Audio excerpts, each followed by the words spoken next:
Can you hear me, Josh? Yeah, okay, good. Don't even know what to say. So I thought we'd do a bit of a recap of this year, talk a little bit about next year, what my plans are going to be. So it's been a bit of a strange year for me. Obviously I quit racing and then I decided I would race again. So I started this year in Hong Kong on the track in March. That didn't go quite as I wanted it to. So that was the end of the whole Olympics mission. But I'd obviously trained a lot, so got straight back onto the road, did Lincoln, won Lincoln, and then the next week won the Gralloch up in Scotland. The winning Lincoln couldn't have gone any better really, it was perfect. If you can pick one race to win in the UK, that's the one. So to do it off the back of no racing for 18 months was pretty nice. And none of the other road races for the rest of the year were anything like Lincoln. It was, yeah, for all the other races like Lancaster and Rydale, it was basically like a kids' football match and I was the ball, just everyone chasing me, and that was it. So that wasn't much fun, but you know, it's what you would expect. So after Lincoln, obviously went straight up to Scotland the next weekend. But I obviously had good form, so won the Gralloch as well, pretty easily. Take the pretty easily thing out, that's a bit big-headed. I was on a roll, I guess, so the week after winning Lincoln, I won the Gralloch up in Scotland, and that was nice, and actually got a hell of a lot more coverage than Lincoln, I think. So yeah, that was sort of the start of my gravel career. So yeah, it was all sort of made up as I went along this year. I went and raced in Finland gravel race, but that was straight after being ill, so that wasn't very good.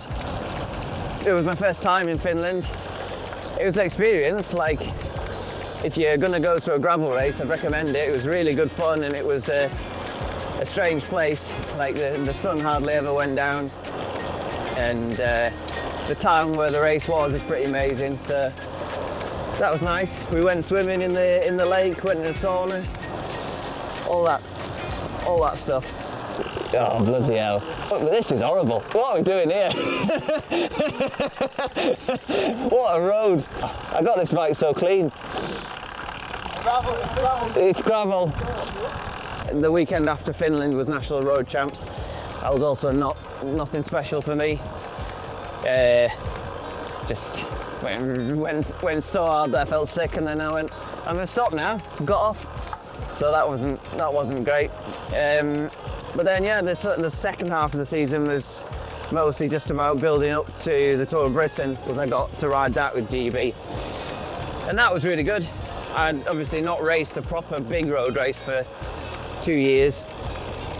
And yeah, jumped straight back in, and it was really good fun. I kept missing the front moves just from positioning and stuff into the climbs, but I had really good legs, and then got to go in the breakaway one day and nearly made it to the finish with our Connor. Yeah, it was a really good day. We just pedalled dead hard. So me and Connor from the gun, and then the Danish national champion, I don't know his name, we were the first to attack, and that was it. Like me and Connor trained quite a lot together this year in Spain, and I go to Doncaster sometimes.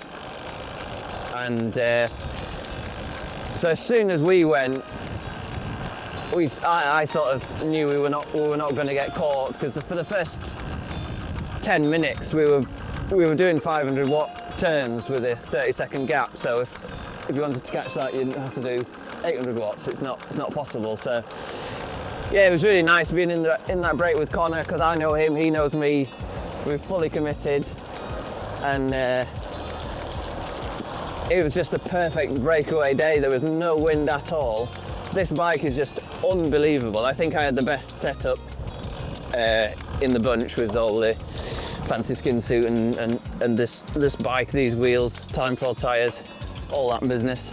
If it wasn't for Remco being there, we'd have stayed away. But yeah, they have to. I think the whole peloton put the whole teams to chase us, and we got caught at like 300 meters to go. So it's all right. It's how it goes. I think me and Connor would have been beaten by that Danish guy anyway, because it turned out he was a really good sprinter. So yeah, that would have been funny if we towed him to the finish and then both got beaten. But we'll never know. But it was amazing, really nice to ride the national tour for the national team, and with the young team as well. That was quite good. I don't know if they're all so mature and so professional already. Like that's the way the sport is now. So I don't think I shared a huge amount of wisdom with the team, but at least I showed them how to do it on the day in the breakaway. That was the biggest thing. So after the Tour of Britain, I actually had a really bad back. Even before the Tour of Britain, I had a bad back. So I tried to keep training, but could hardly pedal because my lower back was just ruined from something. I don't know what was wrong with it. So that was in the build-up to the Gravel World Championships. I could only really ride Zone 2, and then any efforts I was doing, I was just like pedaling just with my quads, nothing else would fire. So it was awful really, but we got there and I took enough painkillers just before the race to survive it, and that was actually a really good day. Like on the Monday before the World Championships, I couldn't even pick up a bowl of soup. Like that's how bad it was at home. But I took a load of ibuprofen, and seemed to be fine. Hold your horses. Hello.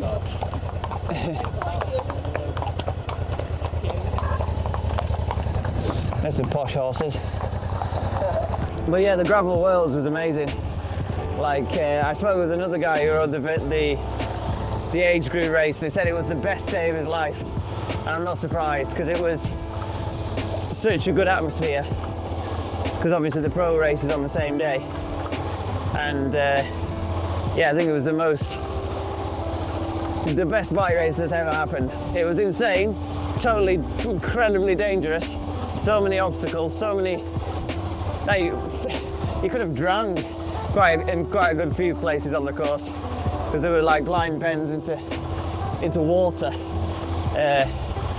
But because I didn't crash and I didn't have any mechanicals, it was such a good day out. And it was basically first into the first corner wins. It was impossible to move up from where I was. The only person I saw that got to the front, like the only person I saw in the race that was ahead of me, was Roger Kluge. So he moved up 200 positions somehow. But he's really, really good at that, so I'm sure he took some insane risks. So I finished 40th overall in the end, and it was all right. That was a surprise really, because I was just trucking away all day. I went, as soon as we started, and we ended up stood still, waiting to cross a canal. I was thinking, well, oh well, try and enjoy it. So yeah, just kept plugging away, and then clearly without knowing it, overtook loads and loads and loads of people. So yeah, it was a really, really good race, but hopefully next year for the Gravel Worlds I'll get gridded so I don't start last. 350 watts, and I'm not moving. So I guess I'm going to talk about next year. So this winter I'm going to head out to Spain. I'm going out to Spain next week actually, to Blanca Bikes. they're really helpful. They have like a cycling hostel hotel near Calpe. So I'm going to head out there and do 10 days before Christmas, and then I'll probably come back, pick up my gravel bike, pick up my time trial bike, and just head out to Spain for the rest of the winter. So the first race on my plan is Santaval, which is up in Girona, and it takes on a lot of the same gravel roads as the Tracker. So Tracker will be one of the big gravel goals for next year. That's one of the major races where if you win that, you're doing well. So I might head out to Girona way in advance, do a bit of a gravel training camp, do a load of recons, and try and take that one a bit more seriously. Yeah, so this year, one of the big mistakes I made at the gravel races was not recceing the courses enough, for one reason or another. You know, not having a car to move around, or just not having the time. I didn't check out the courses, so for the important ones this year, I'm definitely going to go and ride the whole thing, especially the World Champs. You have to go and check it out because it's so important. So for the first quarter, it's going to be that Santaval, Tracker, Gralec, I think that's around in May sometime. Try to go back and win that again. All depends if Mark Connor turns up. So he's pretty good off-road.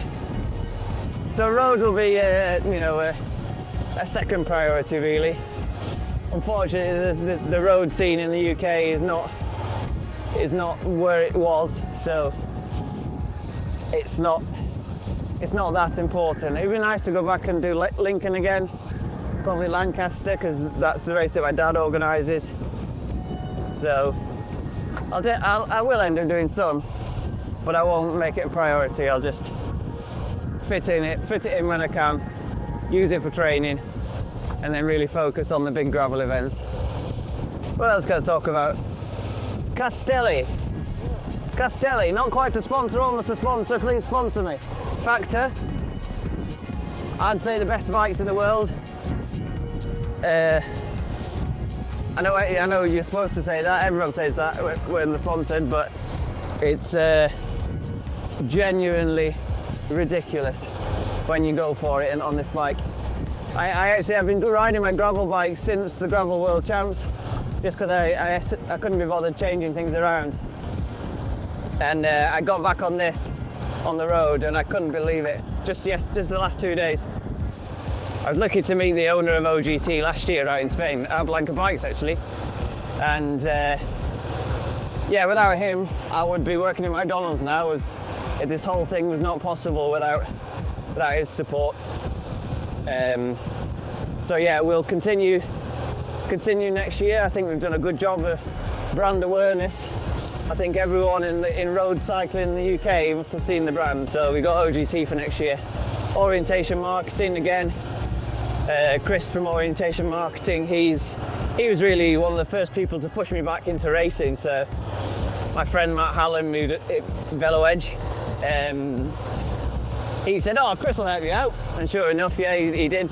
He just does it for the love of the sport. He's a business-to-business marketing agency, so there's not exactly much I do for Orientation Marketing, but his help has been very helpful. Yeah, so this year has been obviously a big change for me, and I've stepped away from a team to just doing things myself.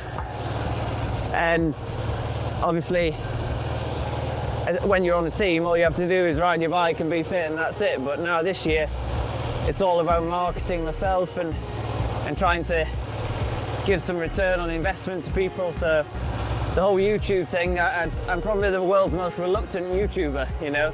This stuff doesn't come natural to me, but it's so important, and it's actually quite funny how much recognition I have just from this stuff. And no one cares that I've won a World Tour race. You know, the amount of people that if I pull up at some traffic lights, they'll say, "Oh, I saw you at GCN," and I go, "Oh, thank you." But the whole thing falls apart if I'm not actually good at cycling. So it's a balancing act of training and going away, doing the hard work, and then also finding time to fit in things like this. And it's different. There's a lot more to think about when you're a one-man band. But yeah, it's not bad pressure. So yeah, well, I mean, there won't be many targets for next year. The targets will be obviously starting February with Santoval, see how I go at Tracker,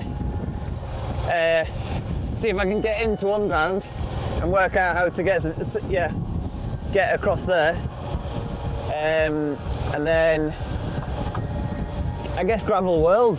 That's the beauty of just doing your own thing and picking your own calendar. You can actually train for events and try to peak for them. So Gravel World will suit me a lot more than a Belgian flat cobbled classic like it was this year. So yeah, I guess I'll start off in Spain, see how it goes, probably try to get enough results to get gridded, and then really target the Gravel World at the end of the year. Eyes wide into the night, eyes wide into the night, and let me hold you for a second, please.